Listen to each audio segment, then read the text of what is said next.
Darryl Cooper explains how our public narratives are gatekept by institutions and public figures. Now, I don't always agree with everything he says, especially on World War II, but on this, he is spot on. Enjoy the clip. Where it's really hard to get us motivated to go to war unless we think we're on a crusade, against fascism, against communism, against Islamism, whatever, terrorism.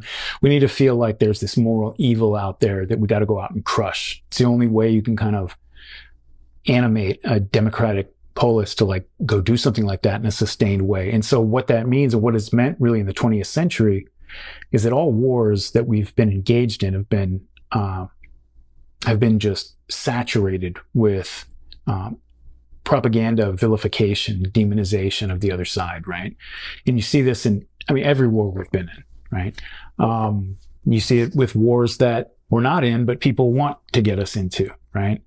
And what that means is, what it sort of naturally does is it places a set of taboos and uncomfortable topics and various things. It sets up as a sort of perimeter fence around that topic that make it so that, again, we're in America. It's not as if it's forbidden, to take a different approach at looking at historical events.